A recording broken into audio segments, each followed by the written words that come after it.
اعوذ باللہ من الشیطان الرجیم بسم اللہ الرحمن الرحیم۔ السلام علیکم۔ حضرت سلیمان علیہ السلام کی حکومت کا ایک بڑا امتیاز جو کائنات میں کسی کو نصیب نہ ہوا وہ یہ کہ ان کے زیر نگین صرف انسان ہی نہ تھے بلکہ جن اور حیوانات بھی تابع و فرما بردار تھے۔ اللہ تعالیٰ نے آپ علیہ السلام کو یہ بے مثل شرف عطا فرمایا کہ ان کی حکومت انسانوں کے علاوہ جنات، حیوانات اور ہوا پر بھی تھی، اور یہ سب حکم خدا آپ علیہ السلام کے مطیع تھے۔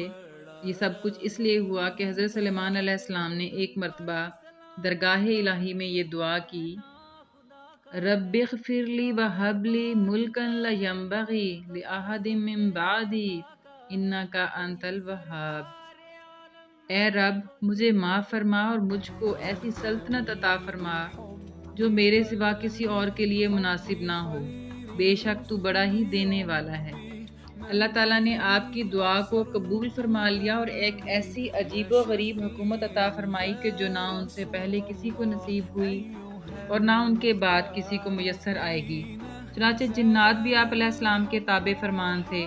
حضرت سلیمان علیہ السلام ان سے سخت کام لیتے تھے۔ بعض جنات بڑی بڑی عمارتیں بناتے تھے، بعض دریاؤں میں غوطے لگا کر ان میں سے جواہر نکالتے تھے، جیسا کہ ارشاد ہوتا ہے، اور جنات میں سے بعض وہ جن تھے جو سلیمان کے رب کے حکم سے سلیمان کی نگرانی میں مختلف قسم کے کام کرتے تھے، اور ان میں سے جو ہمارے حکم کی سرتابی کرے گا اس کو ہم دہکتی ہوئی آگ کے عذاب کا مزہ چکھائیں گے۔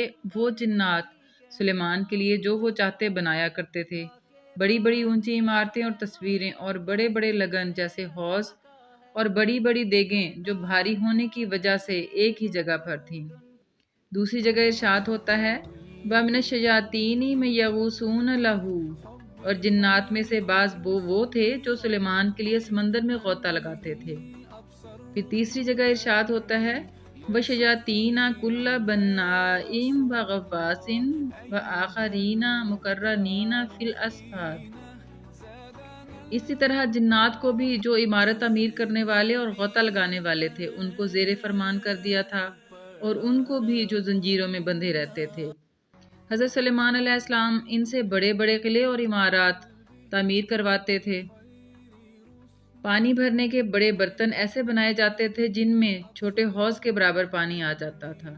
اتنی بڑی بڑی دیگیں بناتے تھے جو ہلانے سے نہ ہلیں، اور ممکن ہے یہ دیگیں پتھر کو تراش کر پتھر ہی کے چولہوں پر لگی ہوئی بناتے ہوں جو ناقابل حمل و نقل ہوں۔ اسی طرح حضرت سلیمان علیہ السلام ہر قسم کی عمارت بنانے والے جنات سے جو چاہتے تعمیر کرواتے، اور غوطہ لگانے والے جنوں سے دریاؤں سے موتی وغیرہ نکلواتے، اور کچھ سزا یافتہ جنات جو خدمات میں کوتاہی کرتے ان کو سزا میں قید کرا دیا کرتے تھے، یا وہ جنات جو لوگوں کو ستاتے تھے ان کو زنجیروں میں باندھ کر دریا میں قید کروا دیا کرتے تھے تاکہ ان کو ادب سکھائیں اور فساد سے باز رکھیں۔ بہرحال ان طاقتوں کے حاصل ہونے کی وجہ سے سلاطین عالم ان کے سامنے پست اور عاجز ہو گئے تھے۔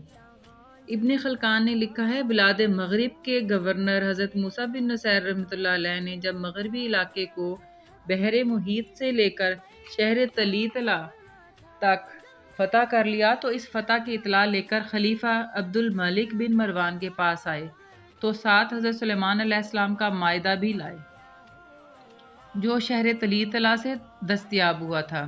یہ مائدہ سونے اور چاندی سے تیار کیا گیا تھا۔ اس میں ایک طوق تھا یاقوت کا، اور دوسرا مروارید کا، اور تیسرا زمرد کا۔ حضرت موسیٰ بن نصیر اس مائدہ کو ایک مضبوط خچر پر لاد کر لائے تھے، مگر یہ اس قدر بھاری تھا کہ خچر اس کو تھوڑی ہی دور لے کر چلا تھا کہ اس کے سم پھٹ گئے۔ موسیٰ اپنے ساتھ شاہان یونان کا تاج بھی لائے تھے جس میں جواہرات جڑے ہوئے تھے۔ ارشاد باری تعالیٰ ہوتا ہے، وَأَسَلْنَا لَهُ عَيْنَ الْقِطْرِ، اور بہا دیا ہم نے سلیمان کے لیے چشمہ تانبے کا۔ تانبے جیسی سخت دھات کو اللہ تعالیٰ نے حضرت سلیمان علیہ السلام کے لیے پانی کی طرح بہنے والا سیلاب بنا دیا جو پانی کے چشمے کی طرح جاری تھا اور گرم بھی نہ تھا کہ آسانی سے اس کے برتن اور دوسری چیزیں بنا سکیں۔ حضرت ابن عباس رضی اللہ عنہ نے فرمایا کہ یہ چشمہ اتنی دور تک جاری ہوا کہ اس کی مسافت 3 دن اور 3 راتوں میں طے ہوتی۔ یہ عرض یمن میں تھا، اور مجاہد رحمۃ اللہ علیہ کی روایت میں ہے کہ یہ چشمہ صنعا یمن سے شروع ہوا اور 3 دن 3 رات کی مسافت تک پانی کے چشمے کی طرح جاری رہا۔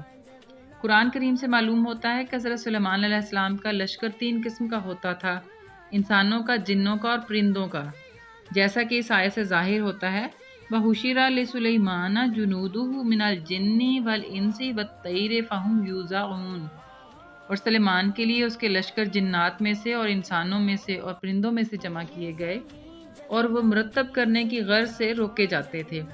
حضرت سلیمان علیہ السلام جب سفر کرتے تو ان کے لشکر میں جنات بھی ہوتے اور انسان بھی ہوتے اور پرندے بھی شامل ہوتے تھے، اور ان کی روانگی سے قبل اس لشکر کو ترتیب و تنظیم کی غرض سے روکا جاتا تھا۔